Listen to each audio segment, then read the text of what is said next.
I'm actually excited that, last minute's on its way back, you know what I'm saying? And football season's finally here. It's been a long time coming.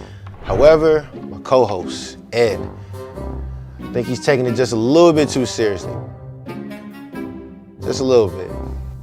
Hey, Ed, what's my next line? Blue for you too. Blue for you too. Check down, check down.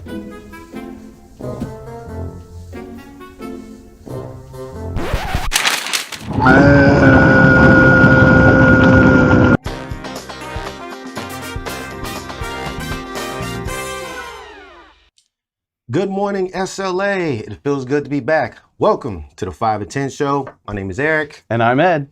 And finally, we made it. Football has returned. It feels good to be here. E, how you feeling, man? It feels fantastic. Yes. I missed football and making fun of the horrible Dallas Cowboys. But honestly, I missed hosting the show with you, Eric. Even though we talked at the front desk, I missed being in the studio. Oh, I do not feel the same. I didn't miss you at all, dude. I'm kidding. I miss it's good to be back in the studio with my man here. I miss the trash talk and the bantering. It's been way too long. It has. And before we start talking football, I just want to let everyone know that Jasmine and Zeke will be on later today to finish the episode off. And they'll be joined by the professional health and financial management cohort leader, Kevin Grishpan, for an interview and trivia. So stay tuned for that. But now, on to the reason you're all here. Last Minute. For anyone who doesn't know, Last Minute is a show where Eric and I talk about football together with our SLA core values and, of course, announce the winner of our weekly football pool. That's right. Every Wednesday for the entire football season, I will be sending out an email with the upcoming week's games. All you have to do is select which team you think will win for each game. The employee with the most correct winners for that week is the pool winner. And remember, there will be a prize. Go get that prize. That's right. Now, for Monday night games, you'll see a total point score section for those games. This total point section will only come into effect if there is a tie and multiple people select the same number of winners for that week. That's right. So basically, you must select the winning Monday night team and the total combined points for both teams. So, for example, if the pitiful 49ers score 7 points and the Seahawks smash on them with 34, total score is 41. I'm going to give some comments on that. Oh, yeah. The person closest to the total points scored in the Monday night game will be the tie winner. Please remember, when I send out the email out on Wednesday, you have until noon Thursday, the next day, to submit your answers.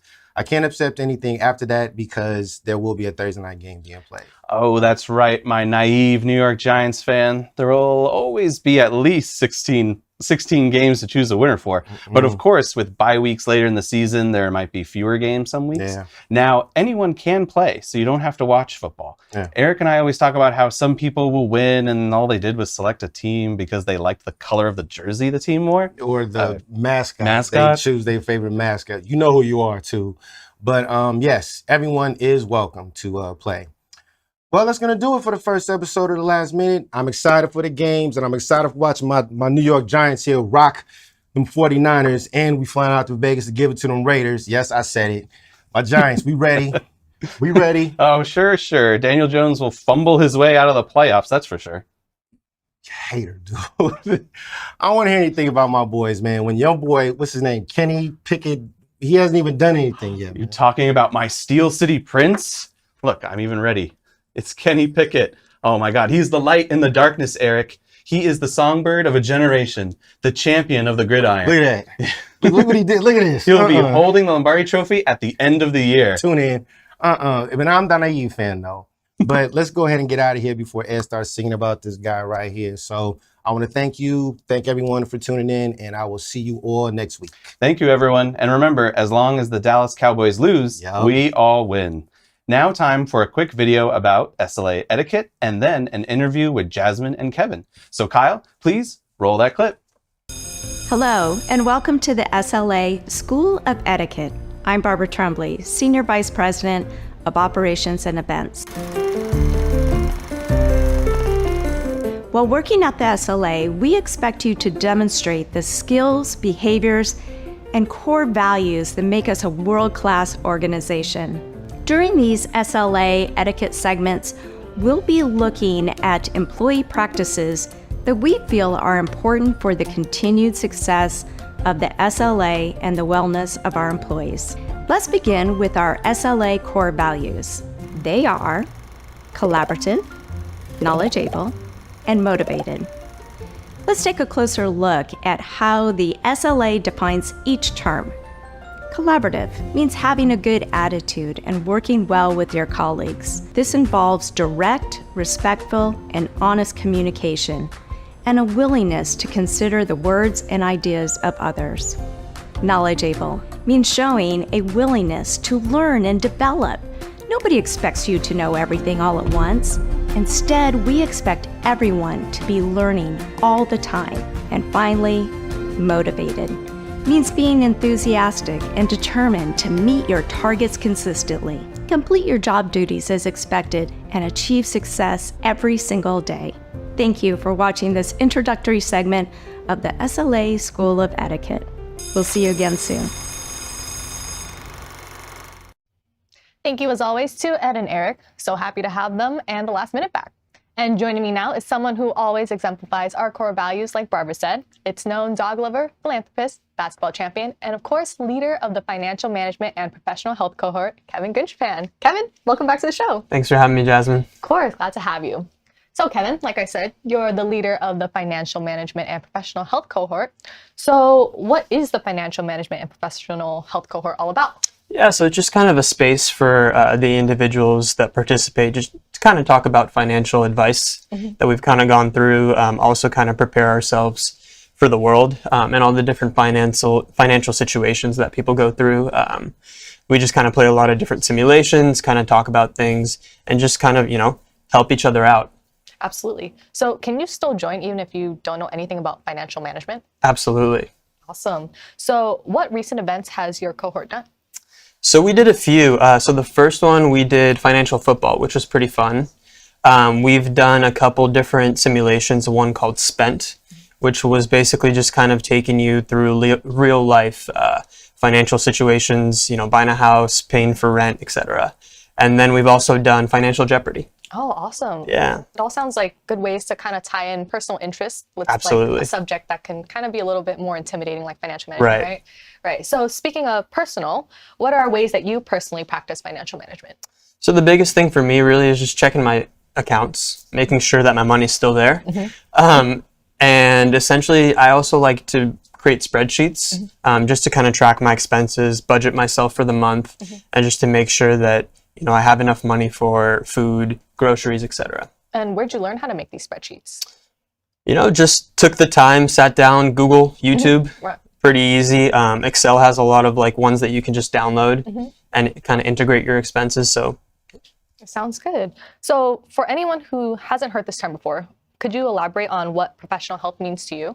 Yeah, so the biggest thing is really about having a work-life balance in terms of your professional side, just to make sure that, whatever you're trying to achieve in your career or even outside of your career, basically on a professional level, you're able to achieve and you're also able to balance the things around you. Absolutely. I think work-life balance is pretty important to your professional career as well. Exactly. So brings us to our last question. What are some ways that you maintain a healthy work-life balance?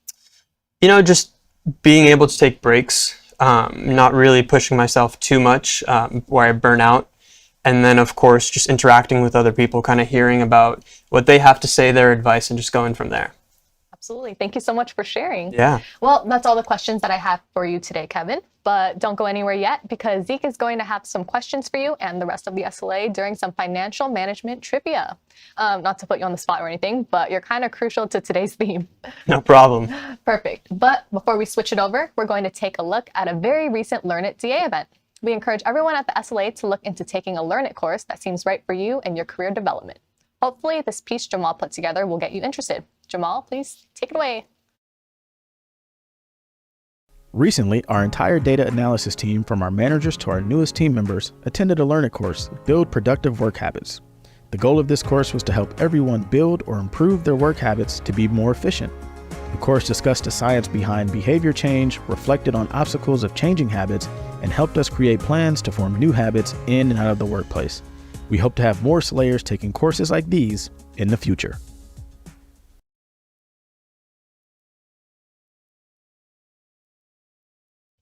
And we're back. Thank you, Jamal, and your brilliant voice, and thank you, Learn It, for being unequivocally you.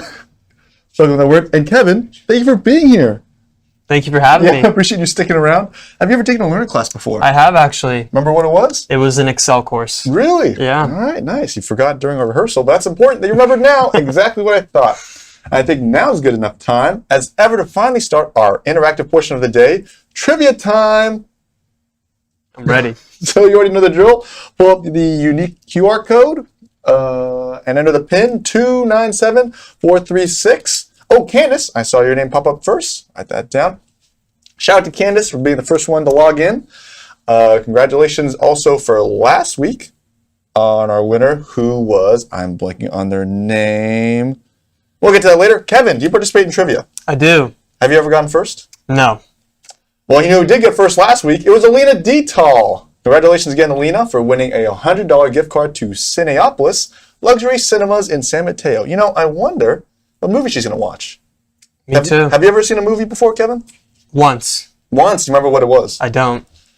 You remember the Excel course, but you don't remember the you don't remember the movie you watched. Yes. That's all right. But this week's prizes are also just as cool. This week's winner will have the choice between 2 tickets to California's Great America. Have you ever been? I have. Wonderful place. Wonderful place. What about 2 tickets to SF Museum of Modern Art and a $50 Visa gift card? Sounds like fun. Sounds like fun too. Or a $100 gift card to Santa Cruz Beach Boardwalk that can be used towards tickets, food, games, and rides. Kevin, have you ever been in the warm California sun? I have. Burned me a couple times.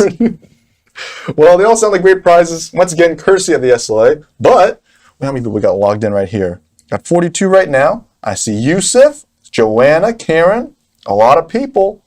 And I don't see any fake names. That's good, because we need real names if you want to get a real prize. 42, should we call it?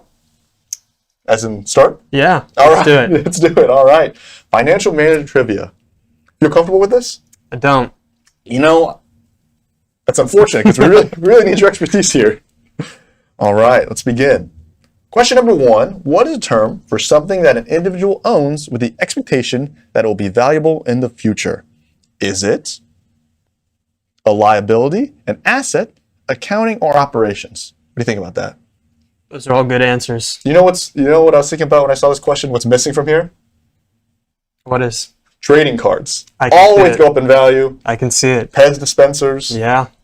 All of it. All of it. Pokemon cards. Very true. They always go up in value. Digimon. What's Digimon? Never mind. Anyways, I guess we're all assets because that's the correct answer. And it looked like everyone got it right. Wow. Financially literate people in the SLA. But who would I expect less? See, in first place is Joanna, 961 points. Close behind is Taylor and Anthony. Let's get to question 2. A long-term U.S. Treasury note is an example of a blank savings option. Is it a high yield, a high risk, annual, or low risk? What do you think about this? You know, they're all good answers. Probably not. I don't know, actually. Do you have any long-term U.S. Treasury notes on you? I don't. Okay, probably makes sense. All right, the answer, of course, is low-risk savings option, which 29 people of you got it right.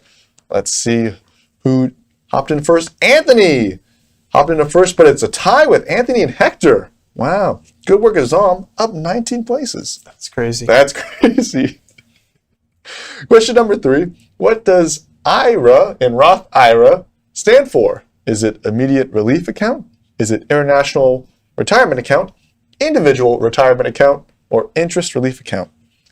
You know what I'm curious about is what Roth stands for or means. You know, I think it's really short for Rothweiler.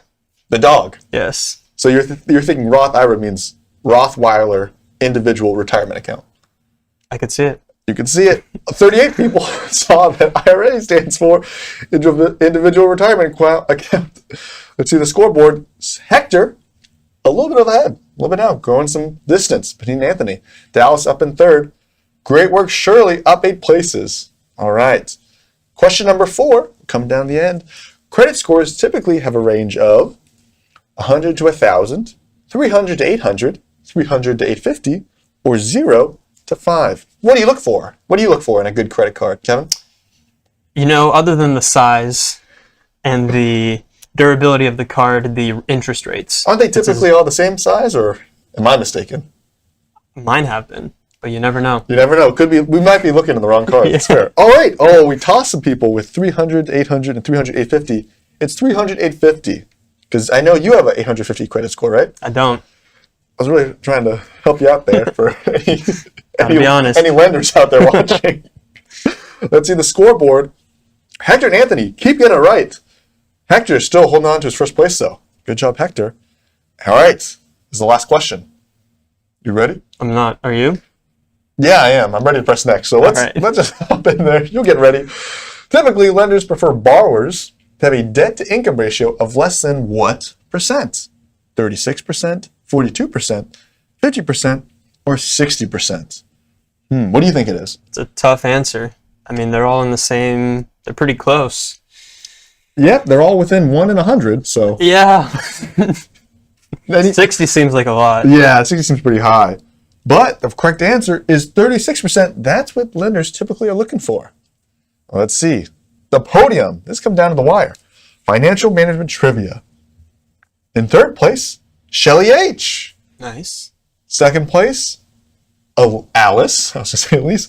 And first place, 5 out of 5, Anthony. Nice. Congratulations, Anthony, holding on to that first place prize. Mark and Ivan, 4th and 5th. Congratulations. Don't forget to email us at 5at10@slaycall.com to claim your prize. Or if you'd like to come on the show, remember, guests of the show receive a $50 experience as a thank you for joining us. What experience do you think you're going to pick, Kev Meister? You know, the boardwalk sounds pretty good. As long As there's sun. As long as there's sun. Well, I can't promise that, unfortunately. The gift card does not cover any weather assurances. But that sounds like fun. I just want to say thank you once again for coming on the show, Kevin. You're a great cohort leader, a great slayer, and a great friend. Yes. Yes, I love that affirmation. And I think it's about time to wrap up today's episode. We hope to see you next week. And speaking of that, I'll issue out a challenge to everyone. I want to see everyone's best team's background. I know Elena, we saw her background. Fantastic. I think it's actually her real house too. It's really cool. Yeah. I want to see everyone get creative, people. Whoever we think has the best background at the start of the show may win a prize. Kevin, what's your background typically? I think it's a classroom or some sort of indoor place. Yeah. So yeah, we want to see everyone get creative. Thank you all for watching. Kevin, thank you for coming. Yeah. I'm Zeke. I'm Kevin. Thank you, and good night.